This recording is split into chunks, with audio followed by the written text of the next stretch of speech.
Hello to all, Nimbus Academy की अभ्यास series में आपका एक बार फिर से स्वागत है। दोस्तों, आज के लेक्चर में हम आपके लिए कुछ एक प्रैक्टिस के लिए एमसीक्यूज लाए हैं और टॉपिक्स आज हमारे रहेंगे सेल और टिश्यूज, यानी कि बायोलॉजी से हम लोग स्टार्ट करेंगे। मैं आपको बताना चाहूँगा कि ये जो टॉपिक्स हैं हम एनसीईआरटी बेस्ड एमसीक्यू आपके लिए लेके आ रहे हैं, क्योंकि अगर आप Himachal Pradesh administrative service exam को अगर ध्यान से देखें तो लास्ट ईयर्स का कुछ एक ट्रेंड ऐसा रहा है कि एनसीईआरटी बेस्ड क्वेश्चन ही साइंस से आपसे पूछे जाते हैं। तो बिना किसी देरी के स्टार्ट करते हैं। जो पहला क्वेश्चन आप लोगों के पास है, इसमें हम लोगों को दो लिस्ट दी गई हैं, जिसमें से हमने लिस्ट 1 को लिस्ट 2 के साथ मैच करना है। देखिए, इसमें आपको बिल्कुल जो नया पैटर्न रहता है उसके अकॉर्डिंग जो है हम लोग यहाँ पे एमसीक्यूज देखेंगे। पहला एमसीक्यू आप देखिएगा, लिस्ट 1, इसमें कुछ एक साइंटिस्ट के नाम दिए गए हैं, ठीक है जी, जैसे कि रॉबर्ट हुक हो गया, ल्यूवेनहॉक हो गया, उसके बाद आपको रॉबर्ट ब्राउन देखने को मिलेंगे और पुरकेंजी। ये 4 साइंटिस्ट दिए हैं और इनकी जो डिस्कवरीज हैं वो आपको लिस्ट 2 में दी हैं। इन लिस्ट को हम लोगों ने मैच करना है और यहाँ पे 4 ऑप्शंस हमारे पास हैं और इन 4 ऑप्शंस में से जो राइट आंसर होगा उसको हम लोगों ने बताना है। देखिए, तो ध्यान से देखिए, तो पहला जो साइंटिस्ट है उनका नाम है रॉबर्ट हुक। ऑब्वियसली 1665 की ये बात है जब रॉबर्ट हुक ने सबसे पहले सेल की डिस्कवरी की थी। कॉर्क का सेल उन्होंने लिया था, उसके ऊपर जो था उन्होंने डिस्कवर किया। उन्होंने बताया कि सेल भी कुछ एक तरह की चीज होती है। तो यानी कि रॉबर्ट हुक जो है, इसका जो आंसर हो जाएगा ये आपका 3 के साथ मैच करेगा।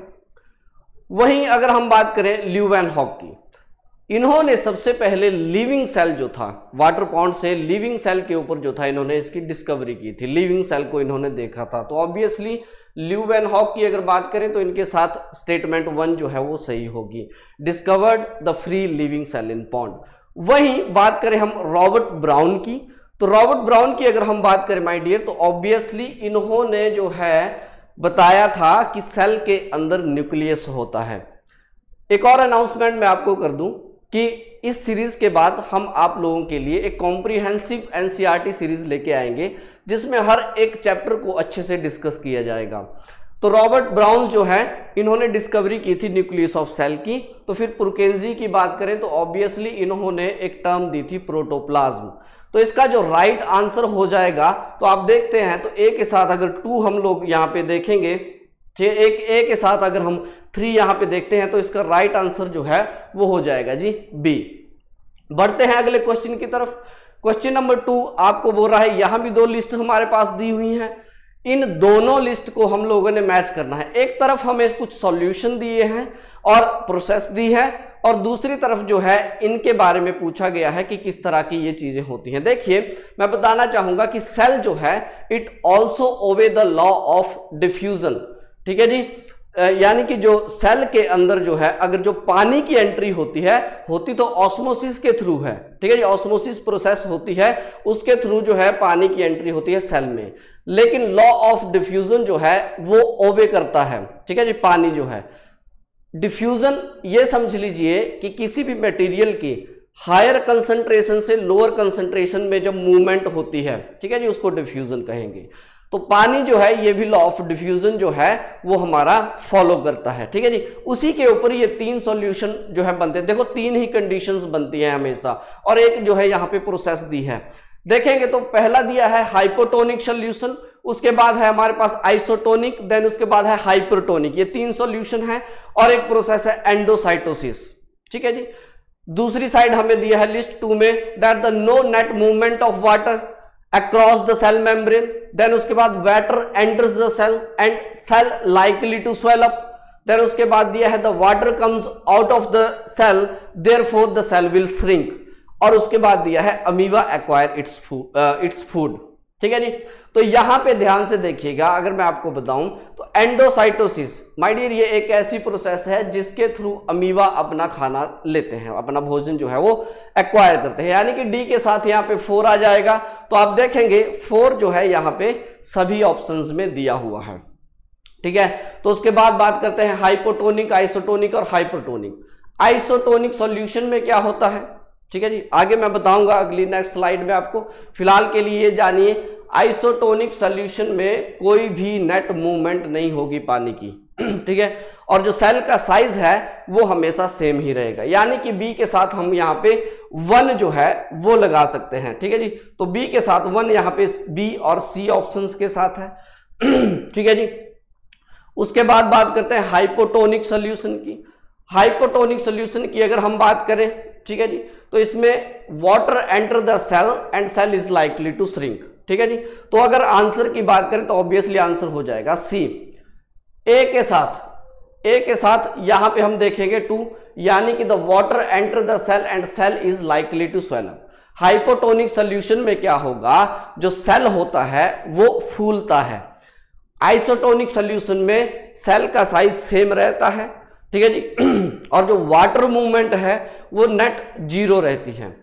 हाइपरटोनिक सॉल्यूशन में the water comes out of the cell, cell इसमें श्रिंक करता है, आगे अभी मैं बताऊंगा। और एंडोसाइटोसिस में अमीबा एक्वायर द फूड। तो ऑप्शन बी, आप ऑप्शन सी जो है यहां पे आपका राइट आंसर हो जाएगा, ठीक है। बढ़ते हैं अगले क्वेश्चन की तरफ, क्वेश्चन नंबर 3, ठीक है। इससे पहले हम देख लेते हैं कुछ एक सॉल्यूशंस को। मैंने आपको बताया कि जो सेल के अंदर पानी है वो डिफ्यूजन का लॉ जो है वो फॉलो करता है। अब डिफ्यूजन में मूवमेंट जो होगी वो हायर कंसंट्रेशन से लोअर कंसंट्रेशन में होगी। देखिए, जब हम बात करते हैं इस पर्टिकुलर हाइपरटोनिक सॉल्यूशन की, अगर हम हाइपोटोनिक सॉल्यूशन को देखें तो इसमें यह बोल रहा है कि कंसंट्रेशन जो है पानी की, ठीक है, सेल के अंदर, अगर हम सेल के अंदर बात करें माय डियर, ठीक है जी, तो सेल के अंदर कंसंट्रेशन जो होगी पानी की वो कम होगी और मीडियम में जो है वो ज्यादा होगी। दैट मीन्स आप यहां पे देखेंगे, इसका मतलब यह है कि पानी जो है वो सेल के अंदर एंटर करेगा। इसी सॉल्यूशन को बोलते हैं आप लोग हाइपोटोनिक सॉल्यूशन। और इस सॉल्यूशन में क्या होता है, आप बोल सकते हैं कि सेल जो है ये हमारा एक्सपैंड करता है, ठीक है जी, फूलता है ये। वही आइसोटोनिक सॉल्यूशन, ये एक ऐसी कंडीशन है जिसमें क्या होगा, अगर हम मीडियम की बात करें और सेल की बात करें तो ऑब्वियसली देखो कंसंट्रेशन ऑफ वाटर जो होगी वो दोनों में सेम होगी, तो मूवमेंट ऑफ वाटर तो होगा, ठीक है जी, अंदर से बाहर, बाहर से अंदर तो होगा, लेकिन जो नेट मूवमेंट है वो 0 हो जाएगी। आप देख सकते हैं कि आउटसाइड और इनसाइड जो है वो इक्वल कंसंट्रेशन होती है हमारे यहाँ पे पानी की। वही तीसरी कंडीशन में आपको हाइपरटोनिक सॉल्यूशन देखने को मिलेगा। इस हाइपरटोनिक सॉल्यूशन में क्या होगा माय डियर, आप देखेंगे कि जो आउटसाइड एनवायरनमेंट होगा सेल के बाहर, जो हमारे फॉर एग्जांपल ये जो सेल है इसके बाहर जो एनवायरनमेंट होगा उसमें वाटर कंसंट्रेशन कम होगी, सेल के अंदर ज्यादा होगी, तो पानी जो है वो आपका सेल से बाहर निकलेगा, तो सेल जो है वो श्रिंक होता है। ये 3 ही कंडीशंस बनती हैं हमेशा पानी के लिए, ठीक है जी। तो ये तीनों बहुत इंपॉर्टेंट है आपके एग्जाम पॉइंट ऑफ व्यू से, इन तीनों को आपने याद रखना है। चलिए बढ़ते हैं आगे, देखते हैं क्वेश्चन नंबर 3। बोलता है there are 4 statement are given below, ठीक है जी, और इन 4 में से हमने इनकरेक्ट क्वेश्चन पे ध्यान देना है हमेशा कि एग्जामिनर आपसे पूछ क्या रहा है, ठीक है जी। करेक्ट स्टेटमेंट पूछ रहा है या फिर इनकरेक्ट स्टेटमेंट पूछ रहा है, इस चीज पे आपने खासा ध्यान देना है। तो यहां बोल रहा है 4 स्टेटमेंट्स दी हुई हैं, उन 4 में से हम लोगों को इनकरेक्ट स्टेटमेंट यानी कि गलत हमको देखना है कि कौन सी स्टेटमेंट है। ध्यान से देखिएगा इन पर्टिकुलर 4 स्टेटमेंट्स को।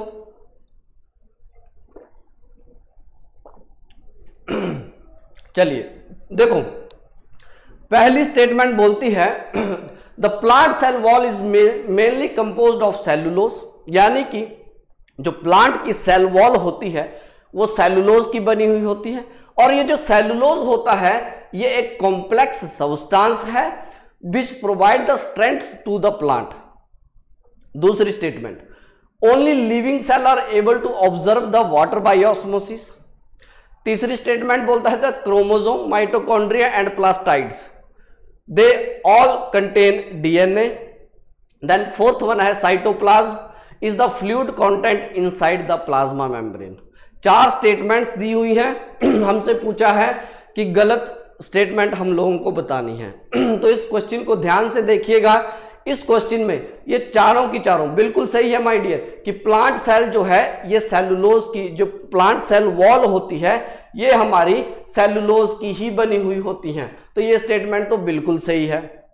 उसके बाद ये भी बिल्कुल सही है कि सिर्फ और सिर्फ लिविंग सेल जो है ये पानी ऑब्जर्व कर सकते हैं बाय ऑस्मोसिस। ठीक है जी, ये जब हम डिटेल डिस्कशन करेंगे तो उसमें मैं आपको एक एक्सपेरिमेंट बताऊंगा, उसके थ्रू हम समझने की कोशिश करेंगे। उसके बाद देखेंगे द क्रोमोसोम, माइटोकॉन्ड्रिया और प्लास्टाइड्स, बिल्कुल सही, इन सबके पास डीएनए होता है। और उसके बाद साइटोप्लाज्म, ये बिल्कुल सही आंसर है। ये फ्लूइड कंटेंट जो सेल में होगा उसको बोलेंगे साइटोप्लाज्म। अब ऑप्शंस को ध्यान से देखिए, आपसे इनकरेक्ट पूछा है, यानी कि इनकरेक्ट में आंसर क्या हो जाएगा आपका सी, नन ऑफ दीज, की कोई भी यहां पे गलत नहीं है। तो सबसे पहले ध्यान देना है आपने कि आपसे क्वेश्चन में क्या पूछा जा रहा है। Got my point. चलिए बढ़ते हैं आगे। देखिए क्वेश्चन नंबर 4 बोलता है consider the following statement and choose the correct option. सही ऑप्शन बताना है यहां पे।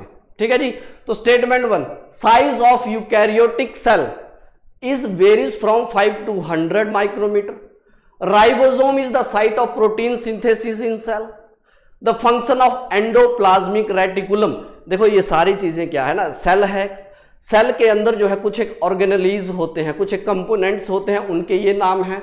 ठीक है जी, डिटेल में देखेंगे। Ribosome is the site of protein.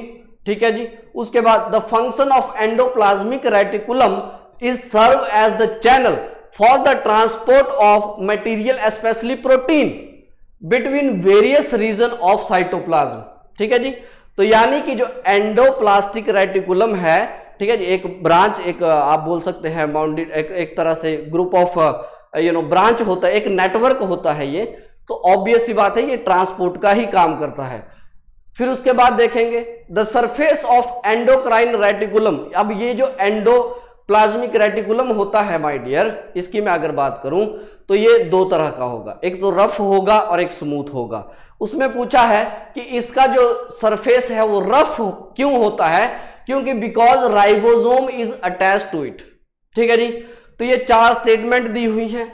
In 4 statements में ये ऑप्शंस हैं, हम लोगों को करेक्ट ऑप्शन जो है वो चूज करना है। तो यूकैरियोटिक सेल्स की बात करें तो ऑब्वियसली वो सेल्स जिनमें आपको न्यूक्लिक मेम्ब्रेन जो है वो न्यूक्लियस मेम्ब्रेन देखने को मिलेगी, उनको यूकैरियोटिक सेल्स।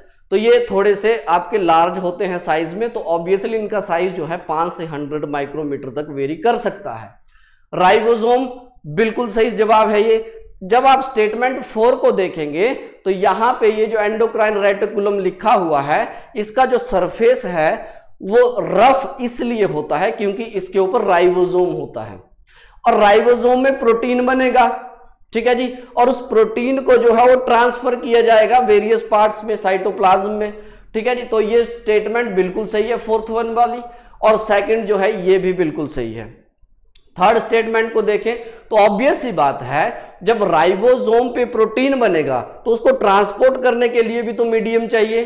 तो बिल्कुल ये जो एंडोप्लाज्मिक रेटिकुलम होता है ये आपका अ मीडियम ऑफ ट्रांसपोर्टेशन भी बनता है। यानी कि सभी की सभी जितनी भी स्टेटमेंट्स हैं वो सारी की सारी चारों स्टेटमेंट सही हैं, यानी कि option D, all of the above. ठीक है, देखो ये क्वेश्चन करवाने का मेन मोटिव ये है कि आप जो वैरायटी ऑफ क्वेश्चंस पूछता है ना कमीशन, उसके लिए तैयार रहें। ठीक है, तो आपसे correct, incorrect statement, match the list, इस तरह के क्वेश्चंस आपको जो है एग्जाम में देखने को मिलेंगे। तो अपनी तैयारी जो है उस पर्टिकुलर तरीके से जो है आपको करनी पड़ेगी। ठीक है जी, बढ़ते हैं अगले क्वेश्चन की तरफ।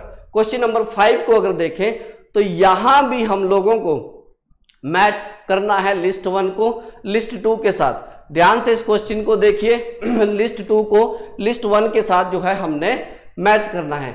इस क्वेश्चन में देखिए क्या है, इस क्वेश्चन में हमको कुछ एक ऑर्गेनेलीज दिए हुए हैं सेल के अंदर जो पाए जाते हैं, और उनका थोड़ा सा काम दिया हुआ है।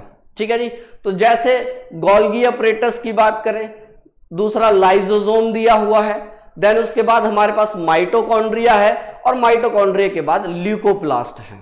ठीक है, और इस साइड लिस्ट 2 में हमें दिए हैं जैसे व्हाइट और colourless plastids, suicide bag of the cell, then involved in the formation of lysosome, then उसके बाद power house of the cell.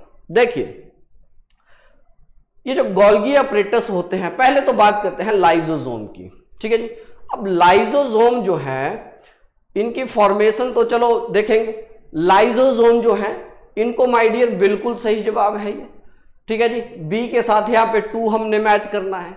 इनको सुसाइड बैग बोला जाता है सेल का, ठीक है जी, क्योंकि आप ये बोल सकते हैं कि सेल में जो वेस्ट डिस्पोजल सिस्टम होता है वो लाइसोसोम ही होता है। कोई सेल मान लीजिए फॉर एग्जांपल डेड हुआ, तो लाइसोसोम जो है ये क्या करेंगे, ये वर्स्ट करते हैं हमारे, ठीक है जी, ये फटते हैं और उसके बाद एक एंजाइम रिलीज करते हैं और वो एंजाइम जो है उस मरे हुए सेल को जो है वो कंज्यूम कर लेता है, ठीक है जी। तो इसलिए इसको वेस्ट डिस्पोजल सिस्टम भी बोलेंगे और साथ साथ में इसको suicide bag of the cell, यानी कि क्लीनिंग ऑफ सेल जो है वो लाइसोसोम के थ्रू होती है। तो बी के साथ जो है आपको सेकंड यहाँ पे मिलेगा। अगर बात करें माइटोकॉन्ड्रिया की, तो पूरे सेल के अंदर जितनी भी केमिकल रिएक्शंस होनी है उन केमिकल रिएक्शंस के लिए एनर्जी जो प्रोड्यूस करेंगे वो करता है माइटोकॉन्ड्रिया। एटीपी की फॉर्म में जो है प्रोड्यूस करेगा, माइटोकॉन्ड्रिया प्रोड्यूस करेगा, तो इसलिए इसको power house of the cell भी कहा जाता है। वहीं बात करें अगर हम ल्यूकोप्लास्ट की, देखो क्लोरोप्लास्ट और ल्यूकोप्लास्ट ये प्लास्टाइड्स का एक पर्टिकुलर आप बोल सकते हैं सेल में जो प्लास्टाइड्स जो सेल है ये हमारे प्लांट्स में ही होते हैं। एक होता है क्लोरोप्लास्ट, एक होता है ल्यूकोप्लास्ट। क्लोरोप्लास्ट में फिर आपको मिलेगा my dear chlorophyll and all these things. Leucoplast की बात करें तो बिल्कुल ये व्हाइट और कलर लेस होता है। इसमें हम लोग प्लांट्स में स्टार्च, ठीक है जी, उसके बाद ऑयल, इस तरह की चीजें जो है वो स्टोर की गई होती हैं। तो ल्यूकोप्लास्ट जो है ये बिल्कुल सही है। व्हाइट और कलरलेस जो प्लास्टाइड्स होता है उसको ल्यूकोप्लास्ट बोलते हैं। और उसके बाद अगर आप देखें इस गोल्गी अपरेटस की अगर हम बात करें तो गोल्गी अपरेटस जो है it involved in the formation of lysosome, यानी कि ए के साथ यहां पे हमने 3 मिलाना है, ठीक है जी। और उसके बाद अगर आप आंसर देखें तो यहां पे हो जाएगा बी, ठीक है। तो B is the right answer my dear. तो आपने इसको थोड़ा सा ध्यान से देखना है, ठीक। बढ़ते हैं अगले क्वेश्चन की तरफ। यहां पे देखिए माफ कीजिएगा, ये आपके सामने पिक्चर है, ठीक है। एक साइड एनिमल सेल है और दूसरी साइड आपका प्लांट सेल आपको देखने को मिलेगा। तो इन सेल के अंदर, ठीक है जी, सेल के अंदर जैसे आप देखेंगे यहाँ पे आपको सेल वॉल मिल रही है, ठीक है जी, जो आउटर मोस्ट लेयर होती है। फिर उसके बाद प्लाज्मा मेम्ब्रेन होगी। फिर ये जो देखिए ये फ्लूइड वाला पार्ट जितना भी है, फ्लूइड पोर्शन जितना भी है, इसको आप साइटोप्लाज्म बोलेंगे, ठीक है जी। और ये जो पर्टिकुलर ब्लू कलर में जो आपको एक नेटवर्क देखने को मिल रहा है, ठीक है जी, इसको आप रफ ER, ठीक है, एंडोक्राइन रेटिकुलम रफ वाला बोलेंगे। और इसी के ऊपर आपका जो, ठीक है जी, राइबोसोम होगा वो होगा, ठीक है। उसके बाद आप यहाँ पे देख सकते हैं, ठीक है, गोल्गी अपरेटस आपको यहाँ भी मिलेगा, ठीक है। और एनिमल सेल में भी आपको इस तरह से यहाँ पे गोल्गी अपरेटस मिलेगा। ये आपका माइटोकॉन्ड्रिया हो गया, ठीक है। ये कुछ सेल के अंदर जो है ऑर्गेनेलीज होते हैं, ठीक। इनको डिटेल में देखेंगे जब हम आपके लिए इस तरह के लेक्चर जो है वो लेके आएंगे। Got my point. चलो बढ़ते हैं आगे। तो ये 5 क्वेश्चन थे सेल के ऊपर। तो आपने सेल जो है which is the fundamental unit of life my dear, देखो सेल थ्योरी जब दी गई तो उसमें बताया गया कि सेल जो है वो फंडामेंटल यूनिट ऑफ लाइफ है, ठीक है जी। तो उस चीज को जो है, इस टॉपिक को आपने बहुत अच्छे से करना है, यहां से क्वेश्चन आने की संभावनाएं ज्यादा हो जाती हैं। बढ़ते हैं अब नेक्स्ट टॉपिक की तरफ। नेक्स्ट हुआ हमारा वो चलेगा हमारा टिश्यूज के ऊपर माय डियर, ठीक है जी। तो नेक्स्ट क्वेश्चन यहां पे देखिए, क्वेश्चन बोल रहा है consider the following and choose incorrect statement regarding the plant tissues, ठीक है जी। तो क्वेश्चन को ध्यान से देखना है। इनकरेक्ट स्टेटमेंट आपसे पूछी हुई है, ठीक है, और 4 स्टेटमेंट्स दिए हैं। बोल रहा है the apical, lateral and xylem. देखो प्लांट टिश्यू में थोड़ा सा मैं बता दूं कि आपको 2 तरह के टिश्यूज मिलेंगे, एक परमानेंट होंगे और एक आप लोगों के होंगे मेरिस्टेमेटिक। मेरिस्टेमेटिक जो होते हैं यंग और ग्रोइंग, आप एक तरह से टिश्यूज बोल सकते हैं। परमानेंट जो होते हैं मोस्टली आपके जो स्टिफनेस प्रोवाइड कराएंगे एंड ऑल दीज थिंग्स, इस तरह के जो टिश्यूज होंगे उनको, यानी कि जो मेरिस्टेमेटिक टिश्यू हैं जब ये आपके ग्रो करेंगे तो ये टर्न करेंगे into permanent tissue. Permanent tissues में भी आपको सिंपल मिलेंगे, कॉम्प्लेक्स मिलेंगे, वो सारी चीजें टिश्यूज में होती हैं। क्वेश्चन वहीं से है कि प्लांट टिश्यूज से ये 4 स्टेटमेंट दी हैं। पहली बोलता है apical, lateral and xylem they are some example of meristematic tissues. दूसरी स्टेटमेंट बोलता है कि parenchyma, collenchyma and phloem they and intercalary they are some example of the permanent tissue. Apical tissue are present at growing tip while intercalary are located at the node of the plant। उसके बाद 4th statement देखें, एरेन्केमा is the plant tissue with a large air cavity which help the plant to float। यानी कि यहां पे आपसे कुछ एक टिश्यूज दिए हुए हैं और आपको ये बताना है कि वो कौन सी कैटेगरी में आते हैं। ध्यान से देखिए, देखो यहां पे हम लोगों को समझना पड़ेगा ये जो जाइलम है, ठीक है जी, जाइलम जो होता है माय डियर, ये आपका मेरिस्टेमेटिक टिश्यू नहीं होता, ये एक परमानेंट टिश्यू है। और वही स्टेटमेंट सेकंड में अगर आप देखें तो ये जो इंटरकैलरी होता है, ठीक है जी, ये हमारा मेरिस्टेमेटिक टिश्यू होता है, ना कि परमानेंट टिश्यू होता है। तो इन दोनों पर्टिकुलर ये जो वर्ड है इन दोनों को आपने फोकस में रखना है, ठीक है जी। तो यानी कि मेरिस्टेमेटिक की अगर मैं बात करूं तो एपिकल, लेटरल और इंटरकैलरी, ये 3 जो हैं आपके आप बोल सकते हैं मेरिस्टेमेटिक टिश्यूज होते हैं, ठीक है जी। तो यहां पे इनकरेक्ट पूछा है, ठीक है जी, तो पहला भी गलत है और दूसरा भी गलत है।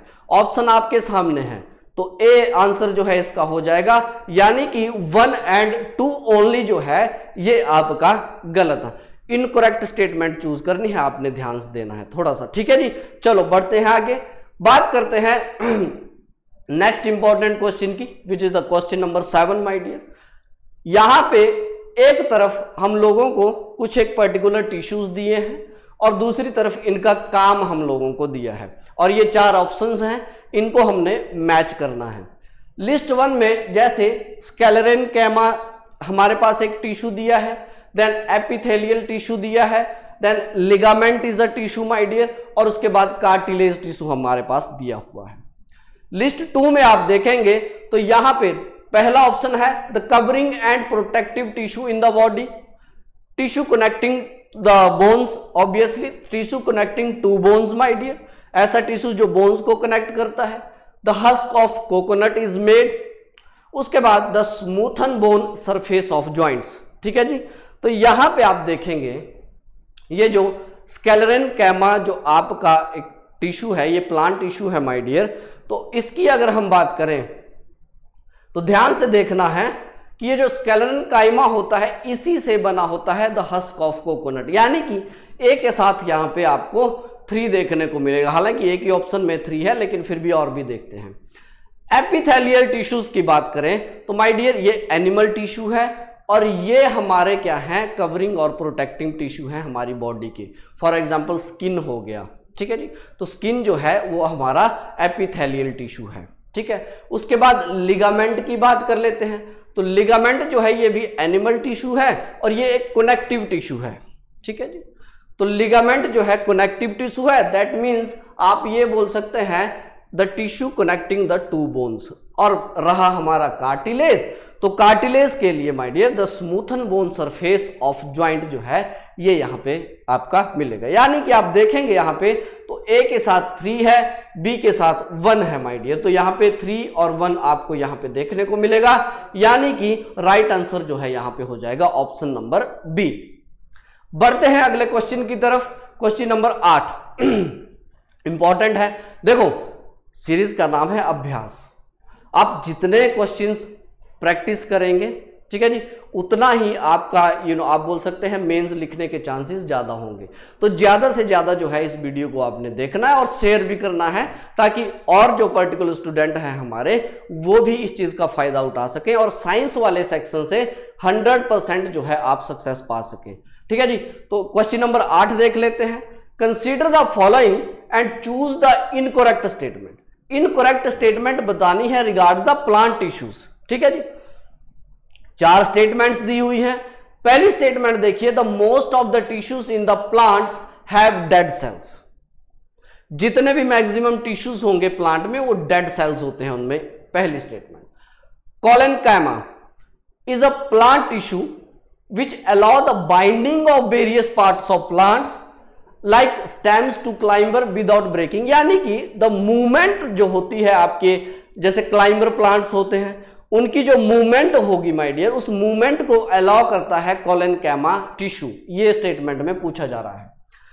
Third one is the epidermis is the protective tissue that covers the entire surface of the plant. Then उसके बाद फोर्थ वन है, in desert plants epidermis has a thin wax coating of क्यूटाइन।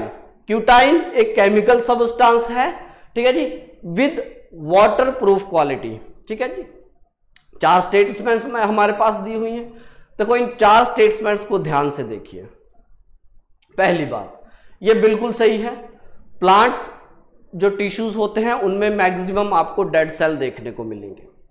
Collenchyma, ठीक है जी, ये भी एक तरह का प्लांट टिश्यू है और ये बिल्कुल स्टेटमेंट सही है। ठीक है, ये अलाउ करता है बेंडिंग को। उसके बाद आप देखेंगे एपिडर्मिस जो है एक प्रोटेक्टिव टिश्यू है, ये भी बिल्कुल सही है। It covers the entire surface of the plant, बिल्कुल सही बात है। जब भी आप किसी पर्टिकुलर एक छोटे से कोमल से प्लांट को पकड़िएगा, उसको हाथों से दबाइएगा, तो उसमें ना आपको एक बहुत पतली सी लेयर जो है, ट्रांसपेरेंट लेयर जो है वो आपको देखने को मिलेगी। तो वो जो लेयर होती है उसको एपिडर्मिस ही बोलते हैं और ये एक प्रोटेक्टिंग लेयर होती है। लेकिन फोर्थ में देखिए बोलता है कि डेजर्ट प्लांट्स, ठीक है जी, इनमें जो एपिडर्मिस होती है it has a thin waxing coating of cutin. ये स्टेटमेंट थोड़ी गलत है डेजर्ट प्लांट में, क्योंकि क्यूटाइन की अगर आप बात करें तो इसकी प्रॉपर्टी क्या है, इसकी प्रॉपर्टी है द वाटरप्रूफ क्वालिटी। ठीक है, तो क्या होगा, तो यहां पे डेजर्ट प्लांट में तो हमको एक थिक वैक्सी वॉल चाहिए। ठीक है, तो क्या होगा, थिन की जगह यहां पे हो जाएगा माय डियर आपका थिक। ठीक है, थिक वैक्सी कोटिंग हो जो है वो डेजर्ट प्लांट में होती है एपिडर्मिस की, ये आपने बात याद रखनी है। तो यानी कि यहां पे इनकरेक्ट हम लोगों से पूछा है, तो पहली 3 स्टेटमेंट्स बिल्कुल सही हैं और फोर्थ वन जो है वो गलत है। तो आपके सामने आंसर हो जाएगा आंसर बी, यानी कि 4 ओनली। ठीक है, चलो बढ़ते हैं आगे। Question number 9। क्वेश्चन नंबर 9 आपसे पूछता है कि one of the following is not true about the cardiac muscle. देखो कार्डिक मसल की अगर आप बात करें तो हार्ट मसल जो होते हैं उनको कार्डिक मसल बोलते हैं। उनका पूरी जिंदगी एक ही काम है, धड़कना। ठीक है जी, रिदमिकली मूवमेंट करना। ठीक है, तो पूछ रहा है कि ये 4 स्टेटमेंट्स दी हुई हैं, ठीक है, नॉट ट्रू यानी कि गलत निकालनी है हमें। They can be controlled, they lack mitochondria, cell are binucleate यानी कि 2 न्यूक्लियस होते हैं उनके सेल में, ऐसा बोल रहा है। They found outside the heart such as the digestive tract. ठीक, देखो कार्डिक मसल की बात याद रखिएगा, इसका काम है धड़कना। तो क्या हम अपनी धड़कन को कंट्रोल कर सकते हैं? क्या ये वॉलेंट्री एक्शन है? बिल्कुल भी नहीं, इनवॉलेंट्री है, पहली गलत। दूसरी, माइटोकॉन्ड्रिया नहीं होता, बिल्कुल गलत। माइटोकॉन्ड्रिया जो है वो होता है। सेल आर बाइन्यूक्लिएट, ये भी गलत स्टेटमेंट है। कार्डिक मसल जो है ये आपके यूनी न्यूक्लिएट से जो है बनी, यानी कि एक ही न्यूक्लियस होता है इनके सेल में। दे फाउंड आउटसाइड द हार्ट, ऐसा तो हो ही नहीं सकता। ठीक है जी, कार्डिक मसल है तो हार्ट का मसल है तो हार्ट के पास ही होगा। तो यानी कि ये चारों स्टेटमेंट्स जो हैं वो आपकी क्या है, गलत है।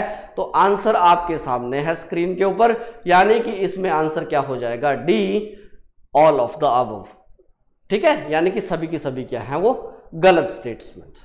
चलो क्वेश्चन नंबर 10 बोलता है the rapid elongation of a bamboo stem is due to. ठीक है, तो बैम्बू की जो स्टेम होती है उसकी रैपिड एलोंगेशन जो होती है इन 4 में से किस एक के थ्रू होती है? तो लेटरल मेरिस्टेमिक इन्होंने दिया हुआ है, मेरिस्टेम दिया हुआ है, इंटरकैलरी मेरिस्टेम दिया हुआ है, ये टिश्यूज हैं, ठीक है जी। एपिकल मेरिस्टेम दिया हुआ है, ठीक है जी। और उसके बाद आपके पास कैम्बियम दिया हुआ है। तो इन 4 में से आपको राइट आंसर बताना है। तो ये तीनों जो हैं ये आपके मेरिस्टेमेटिक टिश्यूज के फॉर्म है माय डियर, और ये यंग प्लांट्स हैं और इनकी लोकेशन जो है अलग अलग एरियाज में होती है, जो हम टिश्यूज में डिटेल में देखेंगे। फिलहाल के लिए इस क्वेश्चन का आंसर जो है वो है बी, इंटरकैलरी मेरिस्टेम जो है इसका राइट आंसर आपको देखने को मिलेगा। The right answer is B, ठीक है जी। यहां पे कुछ एक पर्टिकुलर टिश्यूज आपके सामने रखे हुए हैं। जैसे यहां पे आप अगर आप देखेंगे, जो भी क्वेश्चन हम लोगों ने देखे टिश्यू से रिलेटेड, वो उसका चार्ट जो है आप लोगों के सामने हमने लाया। प्लांट टिश्यूज की बात करें तो इसमें मेरिस्टेमेटिक टिश्यूज होते हैं, परमानेंट टिश्यूज होते हैं। परमानेंट में भी आपको देखेंगे तो सिंपल परमानेंट होंगे और उसके बाद कॉम्प्लेक्स परमानेंट होंगे। सिंपल में आपके पैरेन्काइमा होगा, कोलेनकाइमा होगा और स्केलेरेन्काइमा जो है ये आप लोगों के क्या है, सिंपल परमानेंट टिश्यू है। और वही बात करें कॉम्प्लेक्स परमानेंट टिश्यूज की तो इसमें आपका जाइलम हो गया और फ्लोएम हो गया, है ना। एक के थ्रू मिनरल जाते हैं, एक के थ्रू पानी जाता है, ठीक है जी। तो ये है हमारे पास प्लांट टिश्यू। वहीं एनिमल टिश्यूज की बात करें तो एपिथेलियल टिश्यू होते हैं, देन हमारे पास कनेक्टिव टिश्यू होते हैं, मस्कुलर टिश्यूज होते हैं और उसके बाद हमारे पास नर्वस टिश्यूज होते हैं। और उसके बाद जब टिश्यूज ऐसे मिलते हैं तो फिर बनता है ऑर्गन, और ऑर्गन जब एक ग्रुप बनाएंगे उसको बोलते हैं हम लोग ऑर्गेनिक सिस्टम। जैसे डाइजेस्टिव सिस्टम, तो डाइजेस्टिव सिस्टम में क्या होगा, अलग अलग ऑर्गन्स जो है वो काम करते हैं, उन ऑर्गन्स में टिश्यूज होंगे, उन टिश्यूज में सबसे छोटी इकाई जो है वो हमारी सेल होगी, ठीक है जी। तो माय डियर ये थे 10 प्रैक्टिस के लिए आप लोगों के क्वेश्चन, ठीक है जी। तो इस तरह से आपने देखना है, इस तरह के क्वेश्चन जो है वो आपसे पूछे जा सकते हैं। इस वीडियो को ज़्यादा से ज़्यादा लाइक कीजिएगा, शेयर कीजिएगा और निम्बस ऑनलाइन प्लेटफॉर्म को सब्सक्राइब कीजिएगा, ठीक है जी। तो नेक्स्ट वीडियो में मिलते हैं फिर कुछ और इसी तरह के इंपॉर्टेंट क्वेश्चंस के साथ। Thank you so much, have a great day, thanks again.